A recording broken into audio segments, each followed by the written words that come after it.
violence, and the guest is Miss Jarrett from EJarrett House, and she is the executive director of this facility. And of course, Ms. Jarrett, let's talk about this in the sense that we could perhaps bring some additional support for what you need as well as what the city of Nashville needs. And certainly you need some additional help to expand your facility. Right. But the city of Nashville, with only 2 or 3 facilities, needs some additional support to expand the number of facilities that are available. And where would we start? What would be the first place that we would start in terms of trying to convince people of the need of such problems? I mean, the need of such facilities. Would you talk about the incidents of domestic violence? Is it a lot of folks fighting one another in the city of Nashville? The incidences are high. High. I don't know what the percentage is right now, but it's high because I'm going by the calls that I get. I can get 6 to 8 calls a day. Good. From women. From women. For a place yeah, that's a real problem. Okay. That's a real problem. That's a real high. Yeah, that's a high problem. And that's just me. Ones that requires more facilities than available. If you're getting 6 and you can only hold 1 or 2. And I can only hold 1 or 2. So if I'm full, I have no idea what they do unless they stay with their perpetrator or stay with somebody else. Now, I have advised a lot of them to go out of county.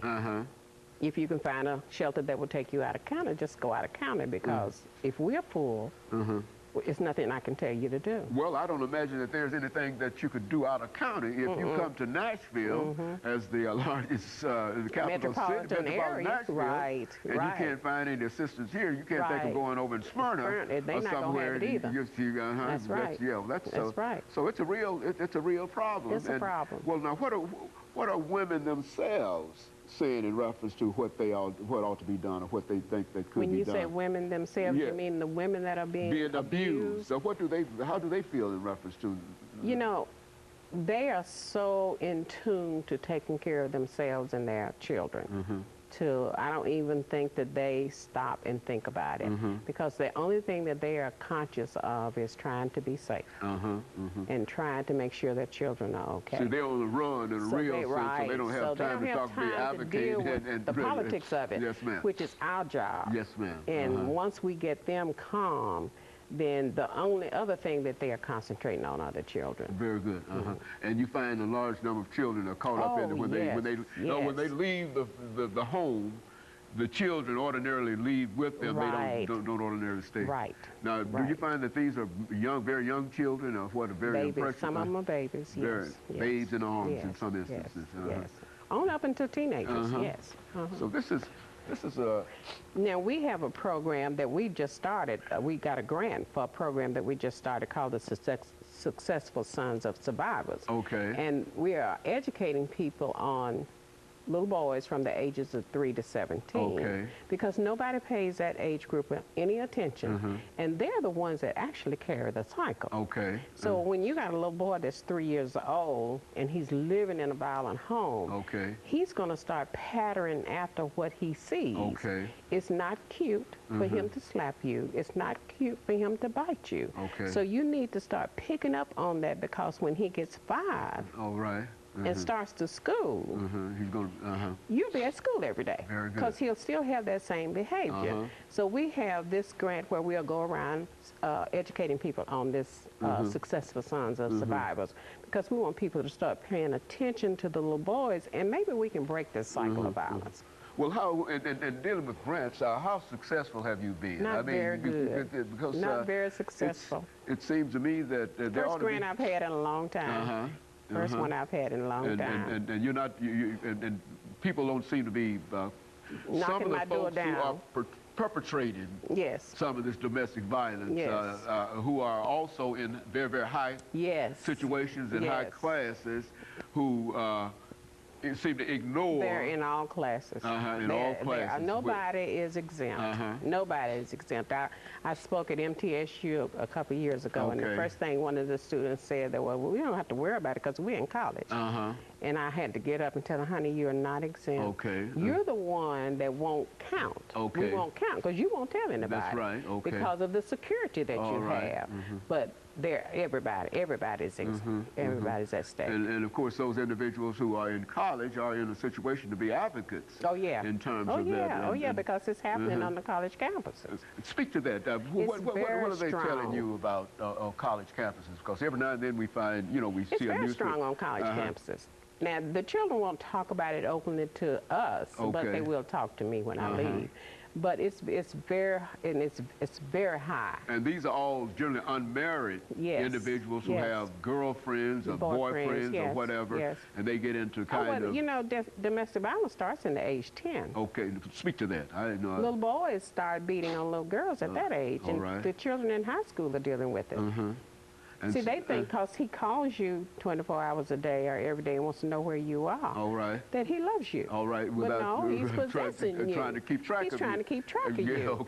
So the little girls don't know. They need to be taught what's possessive and what's not possessive behavior, because it can lead to a form of possession. Well, now, do you think that because since it's such a problem in all age categories and all economic categories, do you think that the school system, metropolitan school system, perhaps they do have some kind of program dealing with domestic violence that they could introduce? They don't have those kind of... As far as I know, they don't. As far as I know, they don't. It seems to me that that would be the place. It would be one. Yeah, that would be one of the places that people could start if we want to talk about really, if we are sincere. If we are sincere in breaking the cycle. That's right. You need to start in the classroom, and you need to start in the young classroom, because see, we all want to go to the ages of 10. All right. By the time those little boys get to 10 years old, they already have their habits formed. They do. So if you don't catch them at 3, then you're going to have a 10-year-old picking up a gun. I know that I've got a granddaughter who's 5 years old and who's in kindergarten now. She knows right from wrong. Right, and she tells us about some of the young men that are there that are doing the kind of things that you would never expect a 5-year-old in kindergarten child to be doing. Touching them inappropriately and saying things and slapping them around. And see, when you tell people that, they look, oh, that's not happening. Yes, it is happening. But I'm finding out from her experiences because she comes home every day and talks about that. It's and real she talks life. about it all the time, too, as if it's... She's right. And see, those kids started this behavior at the age of 3. Okay, and so by the time they get to kindergarten... They thought it was cute. That's right. We all think our children are cute. I thought mine was cute. But by the time they get to 5, 6, and 7 years old, and then later on they get into... It's too late. Yeah, it's a real problem. It's a problem then. It's a problem. And then everybody's got to take notice. Very good. Yeah, so if anybody wants us to come and do the presentation, just give us a call. That's what I think would be important in terms of community centers and those kind of organizations where they have these small daycare centers, whatever, and if your organization could somehow get in there and start dealing, at least leave some kind of program there with those folks. I think that this is... But would you say in a real sense that there's no real interest in dealing with domestic violence? Is that... I don't think there is an interest. I really don't. But we've been successful with the project. We've done it twice at TSU. But the TSU was interested. And these are young adults. So a lot of them don't have children. Some of them did have children. So, and we've gotten a good response from the ones that we did. We haven't done it to... the parents yet, so to speak. So that's our next presentation. Okay, and very good. And of course, we've got about a minute and 30 seconds before we end this program for today, Mr. Jarrett. Perhaps there's something that you were thinking of perhaps leaving us with on the way out, outside the fact that you need money, and I think that we know that, and what we're going to do is try to do everything that we possibly can in terms of helping you to do that. I appreciate is there anything else that you think that we might be able to do as a community to assist you in those other 2 shelter centers that we have in metropolitan Nashville? The other 2 shelters are pretty,